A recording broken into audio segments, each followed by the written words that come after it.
G'day guys and welcome back to your English Aussie. Game week 16 has been another good game week and we are up to 129k in the world. Today we're going to go through the tactical observations we saw from game week 16 and our player picks for game week 17, as well as a buy, sell and hold transfers for game week 17. Firstly, we're going to start with Man City versus Man United. I would say a very surprising end result. United have turned over City 2-1 this week with two super late goals, a goal and an assist from Ahmad, the Man United youngster who has been taking the world by storm, some would say, maybe a bit too enthusiastic. He managed to win a penalty after some very poor City defending from Matheus Nunes, and then Bruno Fernandes converted the penalty before a long ball over the top. Ahmad went around Ederson and slid it home in the 90th minute for a 2-1 win for Manchester United. We did have both teams to score as our prediction for game week 16, and that was a nice green tick for us this week. I think with City's defensive fragility, we did think Man United were going to score. However, I have to say, I did think United were lucky to get a result, and the goals were really from a lack of defensive awareness from Man City that really costed them. I think the important takeaways from the game, or the things to understand, is the difference at the moment that Man City are playing defensively without having Rodri, or also I think John Stones in that role, who's able to be a little bit more positionally aware than some of the midfielders at the moment that are playing more in that defensive midfield role for Man City. What seems to be happening at the moment, also their back four staying a lot deeper than previous Man City defences have been, and I think that was because they had been caught with sort of long balls over the top quite frequently, have been being caught out. They started to stay a little bit deeper. Generally, when the City defence has stayed deeper, Rodri or Stones has been able to pick up that space in between the midfield and defence, and sort of in front of the centre backs, close the gaps where the attacking sort of number 10 players would like to sort of get in between the lines, where I think Cole Palmer would be really effective in that sort of area. Him and Nicholas Jackson would really link up nicely against Man City. What seems to be happening at the moment is obviously City have had quite a lot of change around also in the back four. They've had injuries, and I think their centre-backs are sometimes not quite sure whether to step up to that midfielder in between the lines, or to sort of sit off a little bit, let them have the ball, and then sort of face them up and try and play from there. And the sort of two scenarios that they've ended up in have basically been they've stepped up and they've got out of their line, then the whole back four defensive line is just not quite sure where to be positionally from a offside trap point of view. The centre-backs of Man City are really probably the more experienced players playing in that team at the moment. They've obviously had like a Matheus Nunes, etc., playing a fullback for City at the moment. So the centre-backs are really the guys who lead the line of the back four, and they're the ones who you're often trying to stay in line with as the rest of the defence, being fullbacks, etc.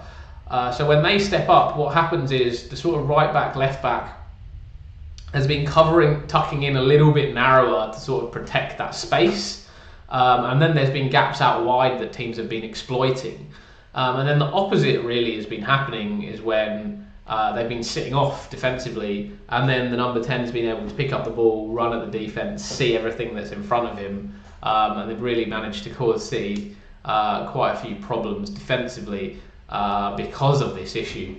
And because of really the positional awareness of the players in the team, which in my opinion is really surprising under Pep, that I've always seen him as someone who's been able to coach up all of these different players in various positions and get them to understand positionally, be more aware of the game. but it's quite interesting to see without those sort of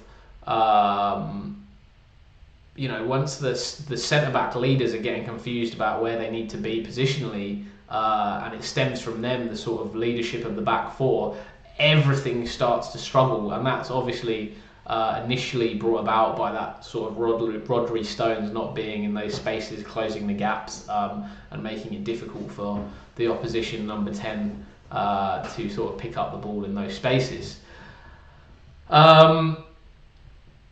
Another talking point from the game, obviously the performance of Ahmad. He started 4 out of the 5 games under Amorim so far. I think he's currently at 4.2 million in FPL, and he's definitely turning into an option that you've got to look at and consider for sort of that cheap price midfielder. I would say that he's not someone that I would look to have as a sort of starting every week player. He's more of someone that I would look to sort of bring in for like a Rodgers or that 5th midfielder role that teams start to have.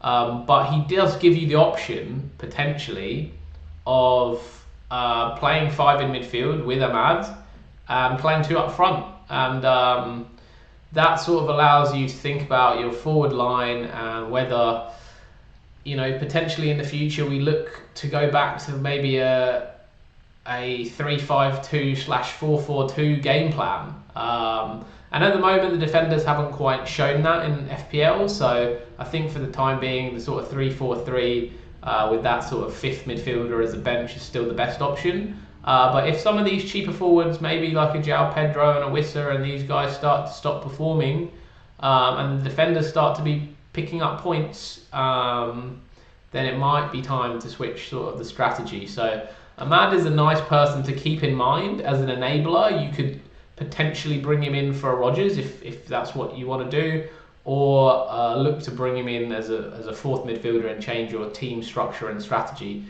For me at the moment, it's still sort of a luxury transfer to be able to bring him in for a Rodgers. I'm happy just keeping Rodgers as my 5th midfielder. I think saving the transfers is super important, as I talked about in my chip strategy video, which you can watch, where I've talked about all of the different game weeks and the best game weeks to use all of the different chips that are out this year, like the wildcard, the assistant manager chip, free hit, bench boost, triple captain, etc. So check out that video. I'll leave a link to it up above here if you want to have a look at that and go through what the key game weeks are. 5 at the back, man marking Haaland, still being employed by teams, same as Man United. They obviously are sort of like a 3 with 2 wing backs, but defensively they sit back into a 5 at the back formation. Still causing problems for City, not being able to sort of easily get through the lines, and the space that is afforded by like a 4-man defence allows their midfielders a little bit more space to sort of get in between the lines, and Haaland to be running in between those gaps in the defenders. So again, caused City a few problems, but I did think they were the better team for most of the game and were very unlucky to go away with no points there. But yeah, win for United. Very interesting from Amorim on Rashford and Garnacho. He called them out for sort of various things. I think the comments were, and I don't have it in front of me, but the comments were roughly around sort of engagement with the team, getting changed and being ready for training quickly, and sort of how well they're training, etc. So I think it's just about an attitude thing that obviously they both need to work on and improve to be able to get in that team. I did see Rashford after the game sort of congratulate the team. Obviously that's showing that he's mature enough to know that he has to do that and has to buy into this new manager. So I do think that it's not going to cause too many problems going forwards for him. Garnacho will have to wait and see. Liverpool versus Fulham. We picked Salah to return, and he did return again. And of the 3 big hitting midfielders, the 3 premium midfielders, Salah, Saka and Palmer, we went with Salah as captain this week, and it was the right choice again this week for captaincy. I think he's just sublime form, really, Mo Salah. Even with Liverpool going down from 10 men, Poor mistake from Robertson, bad touch, and then a shambolic tackle, deserved red card. Liverpool still managed to have possession, still managed to create chances, get forwards, and Salah was obviously sensational and just attracts so much attention on the offensive end. A really nice cross for the goal. Obviously, you know, slightly restrained due to the fact that they had 10 men. Potentially could have got more points without that red card. But yeah, I guess got to be happy at the end of the day with the return. We called the return, and the best return out of the 3 premium midfielders. I thought Liverpool were really sensational with 10 men, to be honest. I mean, there's not too much tactically to take away from this game, other than just to continue to talk about the evolution of the Liverpool defence under Slot. To not be constantly killed on the counter-attack by Fulham, who have one of the most progressive carries in the league. They counter-attack so quickly with pace. They have Adama, they have Iwobi, Smith Rowe, you know, when Reece Nelson was fit, also him, all very attack with great pace and skill. And yeah, I just thought Liverpool defensively did a fantastic job in coping with that with 10 men. Obviously, Fulham had their chances as well and managed to score, but I think Fulham are a really good side, and I thought Liverpool did fantastic to play so well. And in that 2-2 draw, it was actually quite a good game to watch, despite the red card, which is very unusual for a game with a red card. Newcastle-Leicester, we picked Newcastle to win, so 3 out of 3 predictions on this first page. It's nice start for us. Newcastle really looked good in that game. I think they've been improving over the last few game weeks. Eddie Howe's made some nice tactical adjustments. Isak's coming back into form. I thought Hall and Gordon linked up really nicely down that left-hand side. I do think Hall was a little bit lucky to get 2 assists. He was in my team, so very happy with it. But I mean, you know, both of the assists really. I personally don't have Hall in my team for the attacking potential. I saw that there was potential for attacking returns. But yeah, I think this was the first week where I think he really started to underlap with Gordon and caused problems for the defence. More so, I thought it opened up a few more options for Gordon to be able to drive down the line, to cut inside, and I thought that did cause Leicester a few problems down that left-hand side in the game. Whilst on the other side, like Jacob Murphy was also just putting in so much energy and running, and was just a driving force for Newcastle when they were counter-attacking Leicester. And he's keeping Harvey Barnes out of the side at the moment, and we'll see later that, you know, statistically Harvey Barnes is like one of the top midfielders at the moment. And I had someone on the live stream talking about, I think he was top 10k and maybe top 2k in the world, having a punt on Harvey Barnes, and yeah, I thought that was potentially a really nice punt. But Jacob Murphy in there with 2 goals this week. Yeah, he's really keeping Barnes out of the side for now, who's also playing really well for Newcastle. So, yeah, interesting game. I think for Leicester, not their best game up there. I think they've been a lot better under Ruud. I think Vardy's looked really great. Going forward, they've been good, but they came up on the day against a really nice Newcastle side, and yeah, who definitely deserved the win in that game. G'day guys, just a quick break to say, if you have been really enjoying the content and these videos, please could you make an effort to just click that subscribe button, give this video a like, and it will really help my small channel grow. We're really doing well lately and gaining a few more subscribers and traction, and we're on our way to hitting that 1,000 subscribers target. So if you can click the button, give it a like and help grow this small channel, I really appreciate it. Thanks a lot for watching. Chelsea-Brentford, I thought was going to be a really interesting game with sort of high levels of, very high level of tactical expertise of both managers. Both very tactically fluid, make a lot of changes during the game, are able to adapt to different situations. that is one of the reasons Chelsea are second in the league at the moment. Is the tactical decision making, changes, tinkering that Maresca's been able to do, both in how they attack, the attacking patterns, how he's utilised Palmer, especially when teams have looked to man mark him, and Palmer's been able to drift into space a la Messi. I know, don't shout at me, Messi fans, but not technically a la Messi, but spatially aware a la Messi, to pull a little bit wider, allow the space for the other players to work in, such as an Enzo, etc., who is one of the reasons that Enzo's been doing so well this year, is because recently as well, because of how teams have started to man mark Palmer a little bit. He's drifted a little wider. That has allowed Enzo to push forward into that 10 role and the space that Palmer was previously occupying, where there are no players to sort of cover that, and he's sort of being able to pick up the ball in a little bit of space because of that. Brentford, under Thomas Frank, also very tactically astute. The fluidity of their lineups is fantastic. They really sort of attack with 5-6 players and defend with 5-6 players. So they almost play like a 5-5 formation in defence and attack. I mean, obviously they play 5-5. So yeah, they set up in a 3-5-2. I think they have done in the last couple of games, which has been interesting because it's allowed Mbumo to get back into that sort of forward role that he was playing prior to Witter coming back, rather than being stuck out wide on the wing, and that's really sort of made him look actually a much nicer asset, which is a tough one for me because I obviously sold him for Bowen a couple of weeks ago.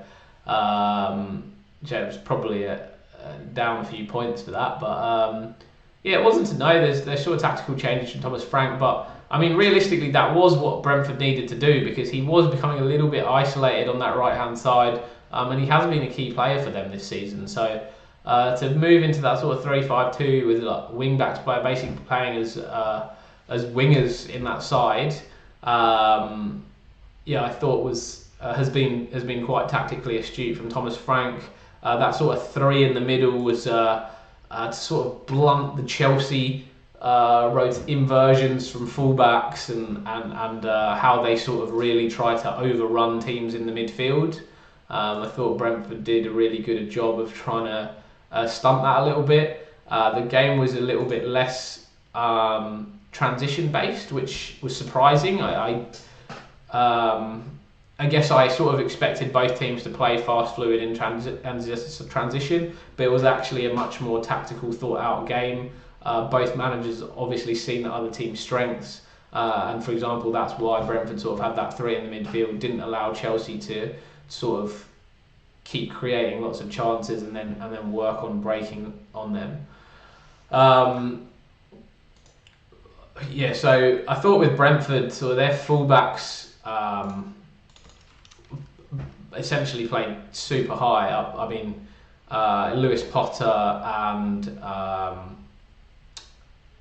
Roslev were playing for them, and I thought got super high up the pitch. Roslev was an interesting one because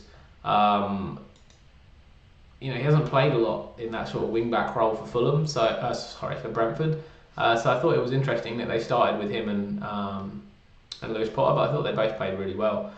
Chelsea, a little bit too much of Brentford, and we did have both teams to score. A little bit lucky with that prediction, but managed to sneak over the line right at the end. Next up, Wolves v Ipswich. We did have in that game Ipswich to get a result, and they came away with the 2-1 win. Again, late goal in that game, and that resulted in Gary O'Neill getting the sack for Wolves, which will be interesting to see because I do think Wolves have some talented players. They've got Cunha, they've got sort of Aït-Nouri, Strand Larsen's look good for them up front. They've got a Semedo, Mario Lemina. They've got quite a few talented players in that team.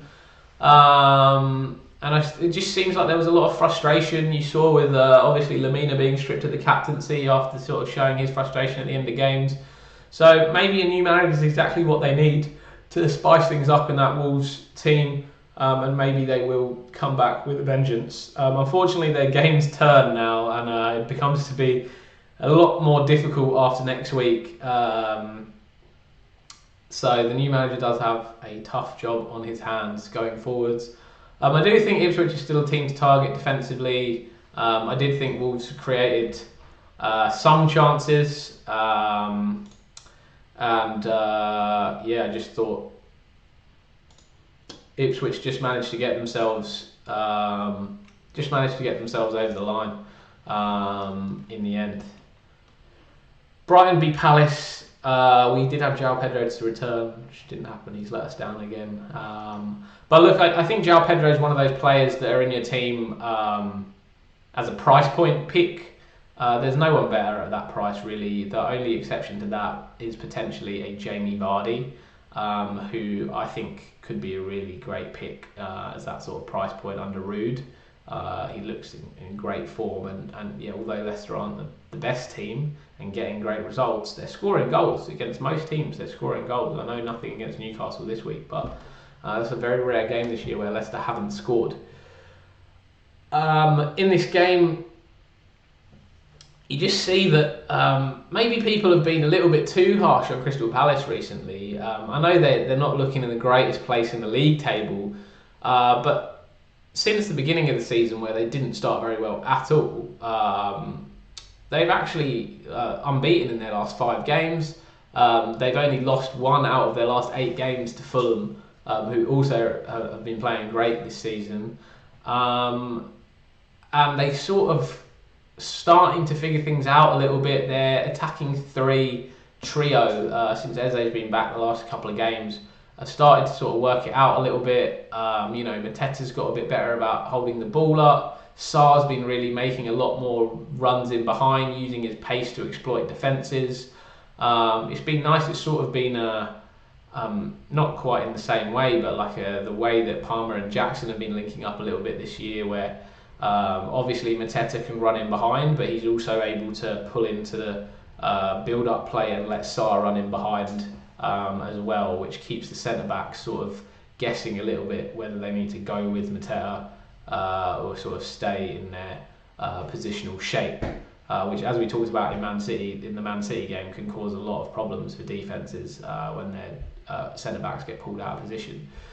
I thought Crystal Palace will get there if they're time lucky. Really starting to look a lot better. And I just feel like with Brighton over the last few game weeks, Hertzler's done quite a lot of tinkering with that team, tinkering with the sort of front line. Obviously Welbeck not quite fit at the moment, it seems. I think it would just be nice if Brighton could sort of bed down that team a little bit and become a little bit more consistent with their team selections, and hopefully that'll pay dividends in their results going forwards. Bournemouth West Ham, another correct prediction this week. I think we ended up 6 from 9 for the games we predicted this week. I normally leave one game out just because it doesn't fit nicely onto 3 slides.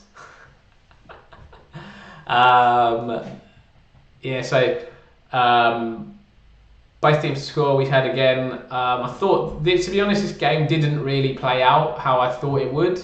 I thought Bournemouth would be a lot more offensive, and West Ham would look to break and play them on the counter in transition.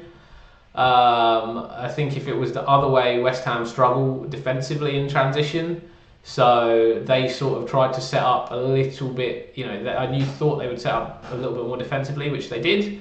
But I just thought Bournemouth didn't really look to get at them as much until a lot later on in the game, where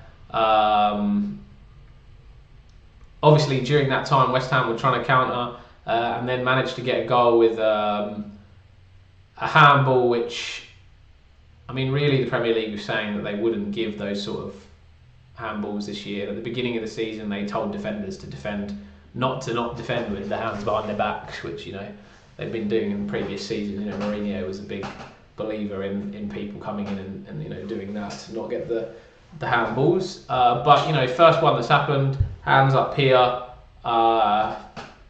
You know, is that a normal position to be in? You know, when you're stretching out for the ball, sometimes your hand does end up there. I understand Iraola's point when he says that. I think it's just something that referees need to clarify whether that's a penalty or not. I think, you know, I didn't mind defend with your hands behind your back personally. It does make it a little bit more difficult for defenders, but you know, they've got to come to a clear ruling on this and just make a decision, the Premier League and the referees, and make sure they stick to it. So we'll see what happens over the next week or so. Yeah, I thought West Ham struggled to create chances. Bowen was playing up front, and they're just not as effective with him not playing out wide. They also didn't have Somerville starting, who has been fantastic for them on the other wing. Similar to some of the commentary I'll talk about for Spurs in a minute. I think they need Bowen and Somerville on the two wings to create that dual threat, and they've got to hope that Fulkrug could get back fit quickly so he can play in the forward role for them. Nottingham Forest v Aston Villa. To be honest, I really tried to not watch a lot of this game.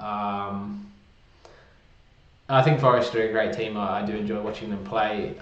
Villa, after a Champions League game, just always looking lethargic in their performances. And again, apart from sort of Duran and Rodgers, looked it again this week. Both teams struggled a little bit with that sort of final clinicality, I don't think that's a word, quality in the final thirds to get through and break through and score. Obviously, Forest one goal coming from a set piece with Milenkovic scoring, and yeah, we just sort of missed out on that 2 or less goals pick for the week. But yeah, I didn't think it was a fantastic game to watch personally. I didn't really enjoy it. Yeah, not too many other thoughts to add on that. Southampton Spurs. Now, what an unbelievable start this was to a game. Spurs were 5-0 up at half time. They basically went, yeah, we've won, took everyone off. Son was off at half time, chilling, relaxing on the bench, having a great time. Not surprisingly, after this game, Russell Martin was sacked from Southampton. Look, I think at this stage of the season, not many teams have been able to come back from where they are. I think if I look at the table, they're 9 points adrift at the moment. 9 points adrift of Leicester in 17th. And I think there's only maybe like 3 or 4 teams that have managed to come back from this sort of position after changing their manager mid-season. So it's not looking good for Southampton. I don't think they really have the quality in their team either. I think there are a few other teams down there that have some quality in their team. Like a Wolves have some quality. I think a Leicester have some quality. Everton even have a little bit of quality. West Ham, etc. Palace. So I do think Southampton are going to struggle. I'm not sure who the new manager is going to be. You know what his tactical plans are going to be. It'll be interesting to see going forwards. Now Tottenham, we have been calling out for this formation, for this tactics for a while now on my channel. I've been saying this is the most dangerous Tottenham are when they play Kulusevski on one wing, Son on the other wing, and Maddison in behind the striker with Solanke up front. Get rid of Brennan Johnson from that starting team, and then 2 defensive midfielders. And they did it. Like this week, they finally put that into practice again. I think they've only played that sort of formation a couple of other times this season, and they just looked so much more dangerous like that. And it showed, like 5-0 against Southampton, who have actually been notoriously quite difficult to break down as a defensive unit when they haven't been giving the ball away at the back this season. And yeah, he had obviously Bergvall and Sarr, Maddison in front of them, and then Son and Kula and Solanke up front. And Sarr was able to get forwards and like use his athleticism to get forwards as well and try and get on the end of some chances. But yeah, Tottenham just looks so much better like that. So much better going forwards. They're able to break teams down a little bit better. They've got a bit more creativity with Kulusevski on the right rather than Johnson. They've got Sons on the left. That creates that dual threat, which, I mean, it was so nice to watch that. When I saw them set up like that, I was literally thinking, I hope they score goals today so I can come and talk about this. And yeah, 5-0 at half time. I was riding a high into the second half, which was ultimately very dull. And we did hear about the Udogie injury, that it was just a precaution. They think he had felt some tightness in his quad, and hopefully he's going to be okay. But they didn't want to risk it with all the injuries Spurs are getting at the moment in the defence. So hopefully Udogie's back. Pedro Porro did start on the bench, did come on before 30 minutes and managed to get the clean sheet because he played more than 60 minutes, which great for Pedro Porro. Owners, not good for me. Yeah, so that's our tactical observations this week. 6 out of 9 picks for our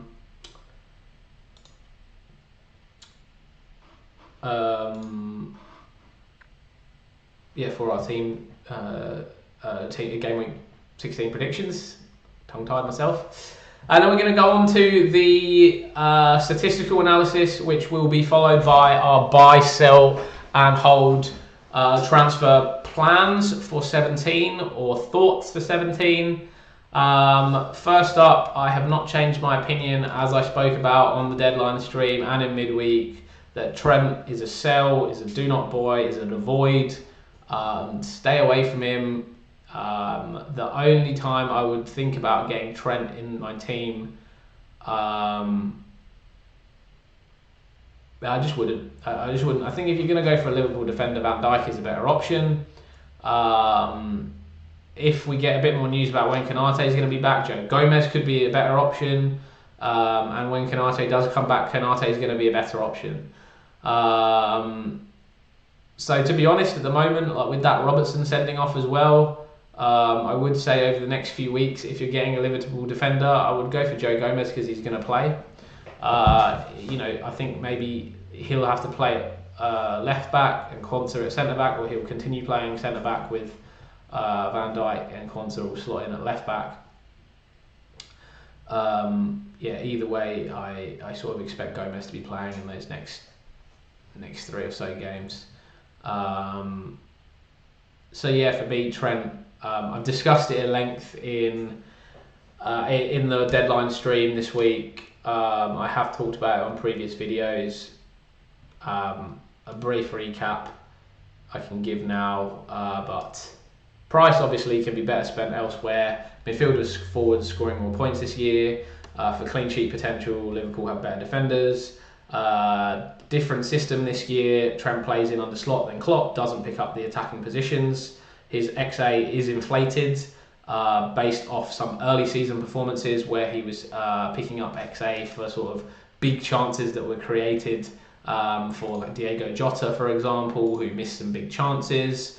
And then his 3 assists that he's got this season, 2 of them were in one game where ultimately what happened was he came on in the last 20 minutes when Liverpool were behind and sort of really pushing to come back into the game, and he had to play in those attacking positions. That's not going to happen frequently in Liverpool games. You would expect that Liverpool will be ahead in the games, and if they are level in the games, they have a more composed defensive structure, and he's not in those attacking positions. So, yeah, I think Trent is definitely, for me, is sell, I do not buy, and an avoid. And you should take my advice. Minoz for Palace picked up a yellow card this week, 5th yellow, so he'll be suspended next week against Arsenal. After that, he could be someone to think about playing in that sort of wing-back role for Palace. He often gets inverted into sort of an attacking midfield role as well. Sometimes he gets sent up on the right wing when Palace are looking for a goal. Lewis Hall, two returns this week. Did really nicely. Sorry if you saw me wince then. My wisdom tooth has got a bit of infection. I've got to get it out this week, and I'm speaking with a small bit of a lisp. If you've heard, my speech is a bit impeded at the moment. Joshua Guardiola, I still think he's a great option. Scored another goal this week, even from centre back. He's still managing to get in positions to score goals. He is in my team for attacking returns, to be honest, as a defender. I think he's the sort of most likely defender to be getting attacking returns, probably along with an Anthony Robinson of Fulham. I think Man City has some great fixtures coming up from a defensive standpoint. Obviously, they've not been doing well defensively, but if they can get it together, that sort of Everton game, Leicester game, even Aston Villa, West Ham, all could be nice fixtures. I think they'll at least pick up one clean sheet, if not two, over that 4 fixture run. Ryan Aït-Nouri sent off post-game for a scuffle, which means he's banned for the next game. He comes back, he's back on 4 yellow cards again. He's just sell for me. If you've got him, sell him. Time to go for Aït-Nouri. He's done his job, but Wolves' defence has been shambles. Who knows what they'll be like under the new manager. There are some other interesting options at that price that have better fixtures going forwards than Anthony Robertson, Kirkez, even a Milenkovic from sort of 19. All 3 of those are also discussion points for me. I think all of those guys are starting to have nice fixtures coming up, and definitely people that you should consider going forwards as your sort of cheap price defenders. I would say a Robinson, a Kirkez, Milenkovic, all good options. Arsenal defence, I still think is great for the next couple of game weeks. Palace and Ipswich, if you've got Gabriel or Saliba, hold them. If you don't, I would probably go for a Timber for the, full-back role, attacking, maybe goal, assist threats. It's tough to call. Obviously, Arsenal are great offset pieces as well, so Saliba and Gabriel are also attacking threats. But I think Timber also does give that sort of full-back attacking threat as well. Also about 0.5 million cheaper, which does come in handy with the rest of the team. Moving on to the midfield, Salah and Palmer still for me the main 2 guys. Palmer, just because of his ability to be so explosive, he could score 20 points in a week easily. Salah exactly the same, but also consistent. I think Palmer's more likely to blank, and that was also one of the considerations I took into place this week in my captaincy decisions. I've seen how sort of teams have looked to Mark Palmer, how he sort of drifted and looked to provide space for other players, and Chelsea have flourished as a team, and Palmer's been an important role in that, but that doesn't mean he's actually getting in the FPL points. He's just been facilitating other players space as well as being creative himself. Diego Jota back for Liverpool. I think he's a real option from game week 18. If he comes back and starts next week, I think he's a massive buy for game week 18 for me. I think he, as we saw at the start of the season, was the main guy up front for Liverpool. If he is plays 90 or even starts and plays 80, that sort of gives me some confidence that he's fully fit. And then 18, he's in for me. I think even if you look at some of my Premier League player FPL reviews, where I've done a review of sort of a Trent Alexander-Arnold FPL team, Mo Salah's FPL team, and I'll put a little card up there for you so you can go and watch those videos if you're interested.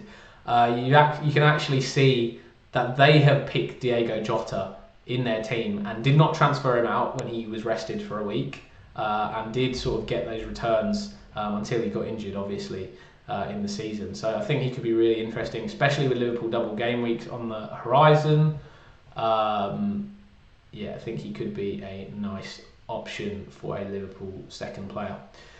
Bukayo Saka, didn't return against Everton. That was disappointing for a lot of owners. I still think he's a key guy for Arsenal.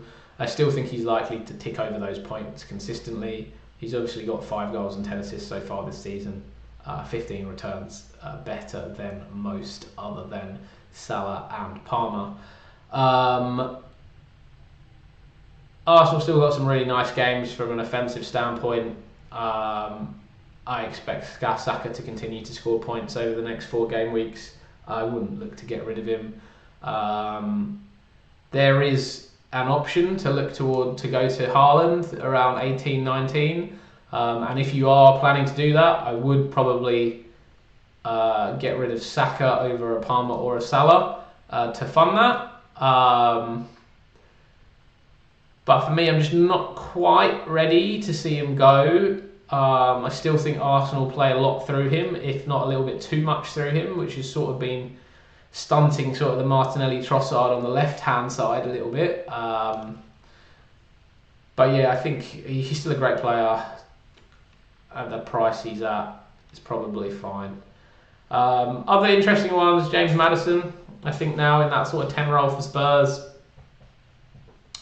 he keeps picking up goals, he keeps picking up assists. At some point, we've got to say, you know, he started 13 of the 16 games this season. Maybe he's got to be in the team. I think at the moment, after Tottenham get through this Liverpool game next week, he's definitely someone that I may be looking to bring into my team. I would probably say 19 for Jared Bowen after West Ham play Southampton. I think my transfer will probably be Bowen to Maddison in 19. We'll see how Wolves go over the next couple of weeks. But yeah, I think that would be a nice one. Obviously, the Spurs fixtures are not amazing, but they do get quite nice from around game week 22 to sort of 26. They have Everton, Leicester, Brentford, United, Ipswich, and then sort of Man City, Bournemouth. So, you know, if you want to wait a little bit longer, you can wait a little bit longer to maybe like a 22 and then look to bring in a Maddison. But yeah, for me, it's probably like Maddison and Jota are two of the guys that I'm definitely interested to bring in sooner rather than later, and I think could be interesting picks going forwards. I may even potentially look to bring both of them in and downgrade in attack, and go to sort of a 3-5-2. We'll see. Brennan Johnson, obviously, as I've said, a sell. Bruno Fernandes, I think, is looking good for Man United. Definitely an interesting player potential. I know people will find that amusing to hear me say, but I think both him and Ahmad are interesting picks. And the other guy that caught my eye was Jacob Murphy with his 2 goals. Started only 9 games, played obviously in 13, but started only 9. So obviously a rotation risk, but someone to sort of keep your eye on as a watch list player going forwards, to see between him and Barnes, you know, they could be sharing a few minutes, but yeah, very interesting Newcastle. They've got a lot of talent down that right hand side, and some nice fixtures coming up. So yeah, definitely keep an eye on them going forwards. Into the forward line, Erling Haaland has become orange again from red as a talking point rather than a sell, do not buy. He is again now becoming a potential option. I think there are people who would like to go for him. I won't discourage you, because it's definitely a strategy. It's definitely a strategy, and that strategy could pay dividends. And you have to make a choice right now whether your strategy is going to come out of one of the 3 premiums in midfield, go into an Erling Haaland, and then sort of decrease the price of the rest of your team, and you'll have to maybe go a little bit cheaper in defence and in your other midfield spots. But there are players such as Ahmad's that can facilitate those sort of moves. Ahmad's, Rodgers, Enzo's, they did give you that option to potentially facilitate that sort of move to Erling Haaland up front. For me, I think Isak's in great form. My other strikers are Wood, who I think has... I mean, he's scored 10 goals. Do I need to say more? Good fixtures, scored 10 goals, Chris Wood. Don't need to talk too much. And then João Pedro, who I think it's difficult to sort of get to Haaland for that. Need to sort of create 10 million to get there, which, you know, Saka down to an Enzo or a Ahmad is probably only about 5.5, which would, you know, mean really I'd have to make 3 or 4 transfers just to get Haaland into the team. Very difficult to do. I think for me it's a wait and see how Haaland goes over this sort of 18 to 22 period, where Man City has some great games. You know, Ipswich in 22. It's going to be a nervous one with no Haaland. And then if he does go well over that 5-game week period, I would say for me it's more like game week 29 through to the end of the season. Then maybe I'll look to get him in when City have a really nice fixture run. Obviously that's when you want to be targeting these big players.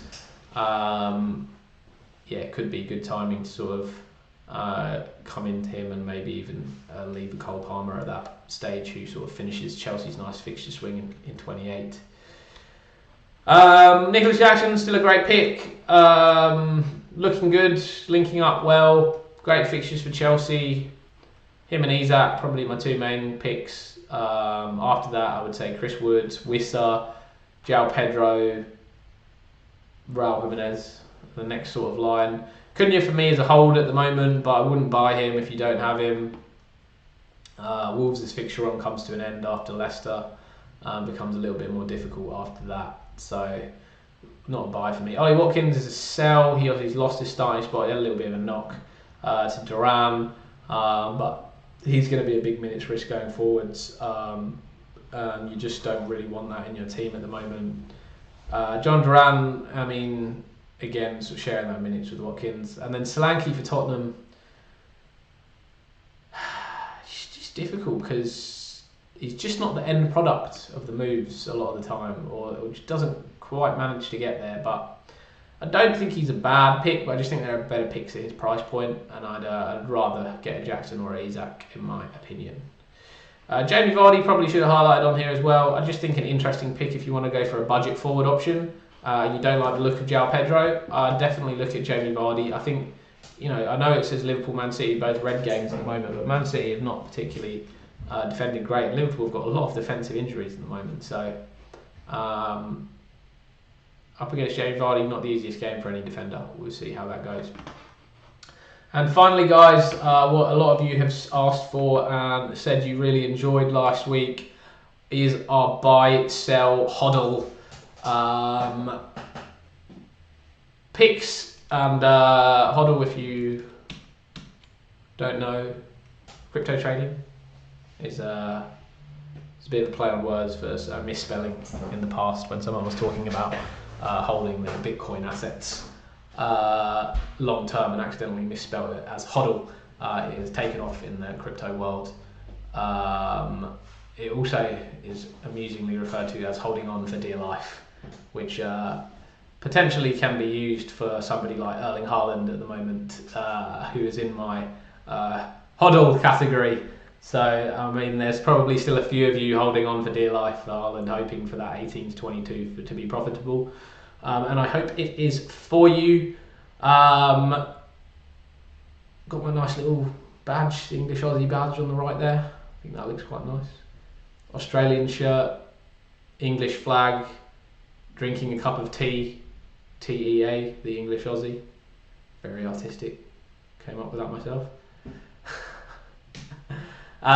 So here I've got my sort of tier 1 buys, tier 2 buys, my sells and my holds for the game week. Tier 1 being the best, tier 2 being the second best, and then sell and holds.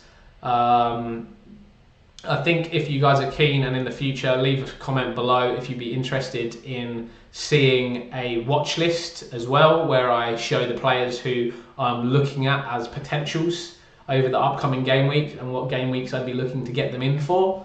I might potentially do another video where I do sort of the FPL watch list for the week and put a bunch of players who we should be considering and what game weeks we should be looking to move for them in. So yeah, Isak and Jackson, as discussed, I think, tactically main men for their clubs, statistically fantastic as we saw, both in great form, both with good fixtures. If you don't have them, I think you go one of them, or if you've got the funds elsewhere, maybe you don't have a Saka and you've got a Fernandes or a Maddison or a Bowen, maybe you go for both. Tier 2 buys, Wood, João Pedro, Wissa, Vardy, as discussed. Tactically, they're the main men for their teams. The only thing with João Pedro I've noticed recently, he's sort of been being moved around positionally a little bit. So maybe tactically they're not quite sure how best to use him. He's played obviously up front in Welbeck's absence when Welbeck's back, dropped into that sort of number 10 role behind the striker. I think maybe he's most effective in the role behind the striker for both assists and goals.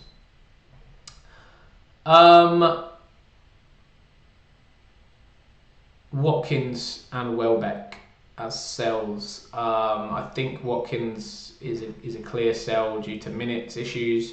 Villa's games are not so good. He's not been in the, probably unfair to say he's not been in the greatest form. He's got 7 goals this season, 3 assists. So not terrible. He's level with Isak. 1 behind Cunha, 2 behind Wissa, 2 ahead of Solanke, 2 behind Jackson, 3 behind Chris Wood. So not be terrible. And Welbeck obviously, just like not sure how fit he is at the moment. Been out of the team. Only played 20 minutes a couple of game weeks ago. Nothing this week. Statistically, not fantastic statistics. Not as good as João Pedro for sure. So yeah, for me, Welbeck is a sell if you've got him at the moment. And some holds for the week. Some hodls for the week. Jimenez, a really nice fixture run coming up for Fulham. Tactically, my warning is sort of, how's he going to go in that sort of rotation with Munoz up top for Fulham. He has been sharing some minutes with him of late. Munoz has scored a goal. So yeah, I think tactically, they're maybe thinking about whether he's still the main man. I do still think he's the number 1 striker, but yeah, it could lose some minutes to Munoz coming up.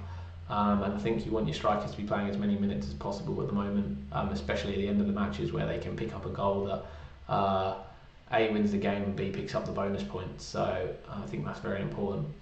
Cunha again, fixtures turning for Wolves after this week. I think just hold him for 1 more week. That's why he's in here.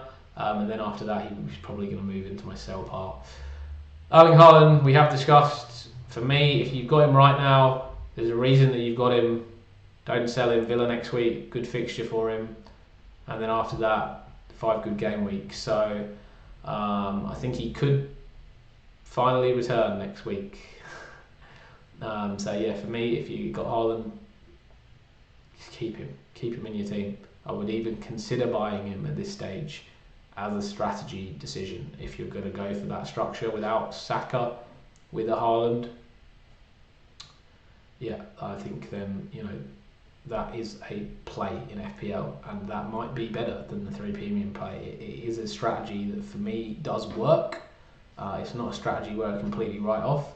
I've just chosen to go with the 3 premium strategy because I think that they will, over a period of time, get me more points and allow a little bit more flexibility and price across the rest of my team that will score more points.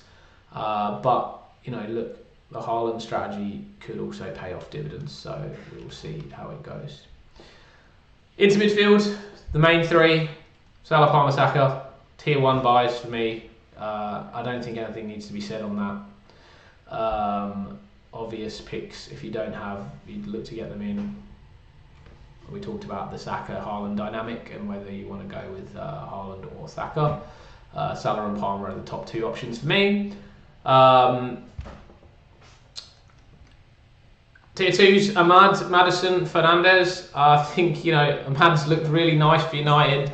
For me, he's also a really good price enabler in that midfield. If you want to downgrade and use your money elsewhere, Ahmad is someone you could definitely go for at 5.2 million. If you're on a wild card, he could replace a Rodgers. I would personally have him as a 5th midfielder, but depending on your strategy, whether you're playing 4 midfielders or looking to play 5 midfielders and have Haaland, he could be somebody that you want to get into your team. Definitely an option. My only fear is positionally in that wing-back role.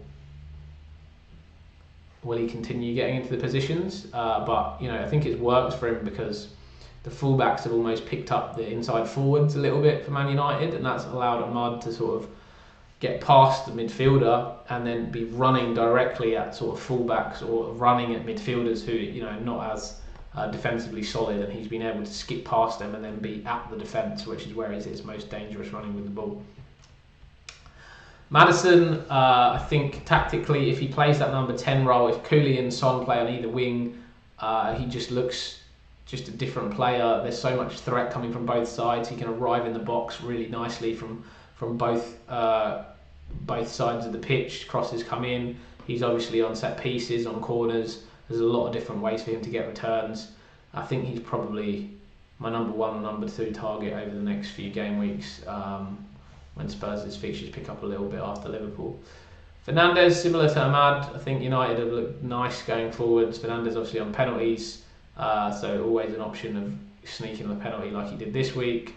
Yeah, for me in that front three, they're getting better and better. United, Amarin's just trying to find out what works in that front three, and I think once he does, Fernandes is gonna definitely continue to be a good option for him.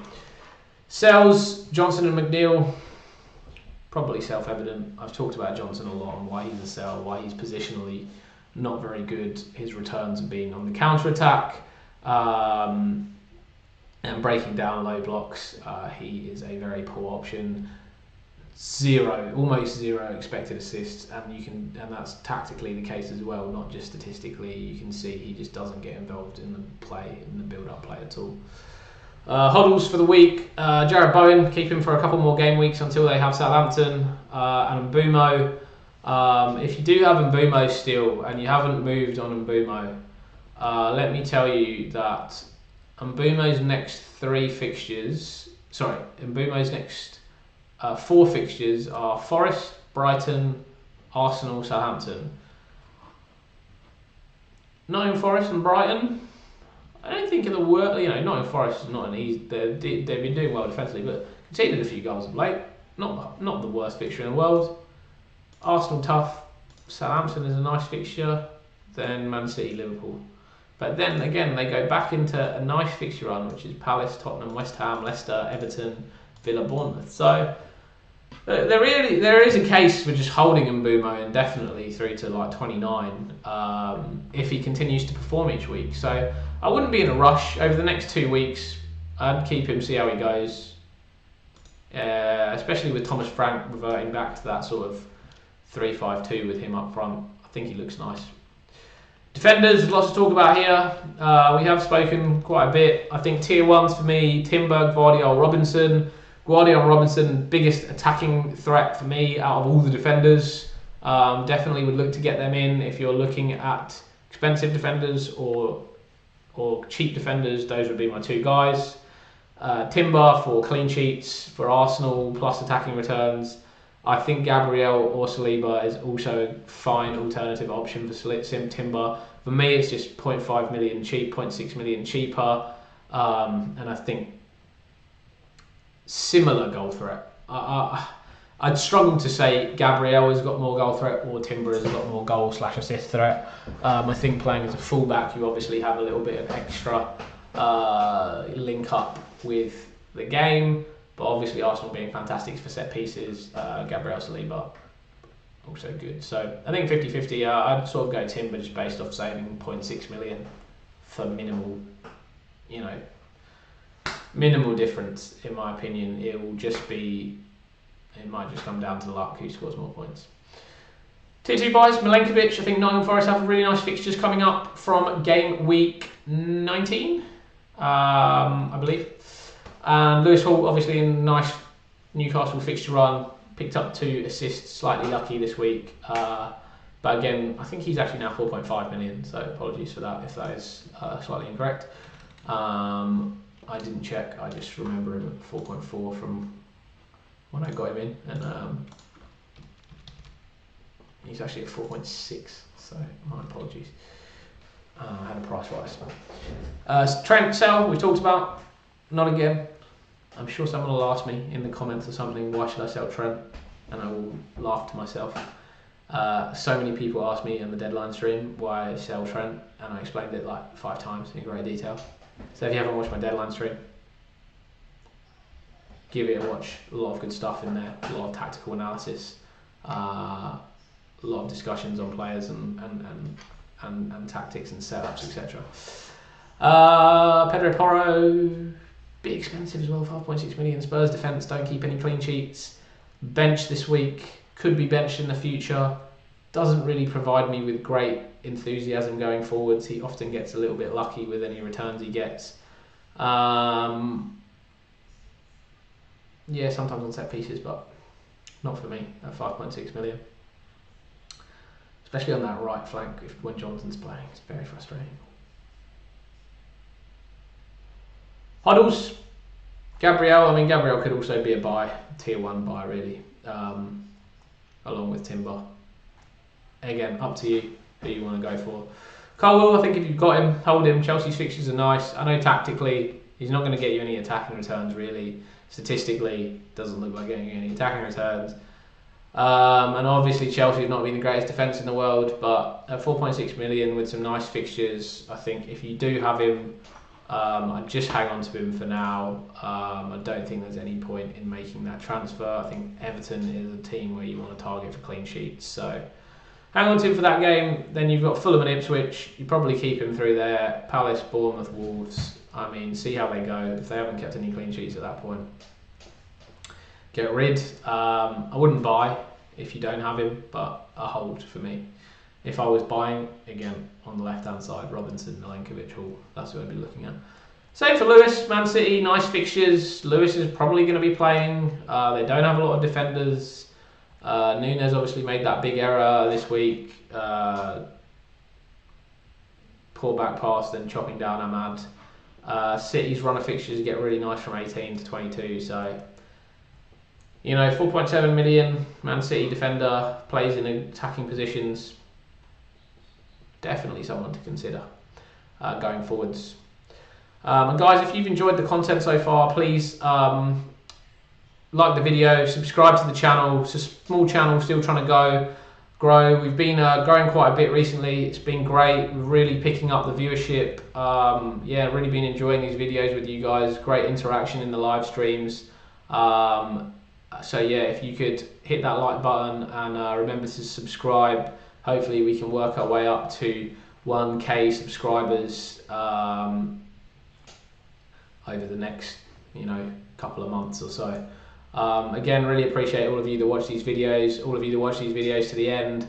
It helps the algorithm the more time that you watch on these videos. So yeah, even if you leave them running and let them go in the background, I'll appreciate you. Thanks a lot for watching this video. I think that's all I really want to go through. I think it's been nice and informative and a little bit too long for everyone, so I'll leave you with that. 129k in the world. Bring on game week 17. Let's hope we can keep this ship rolling. Thanks again, guys. I'm out.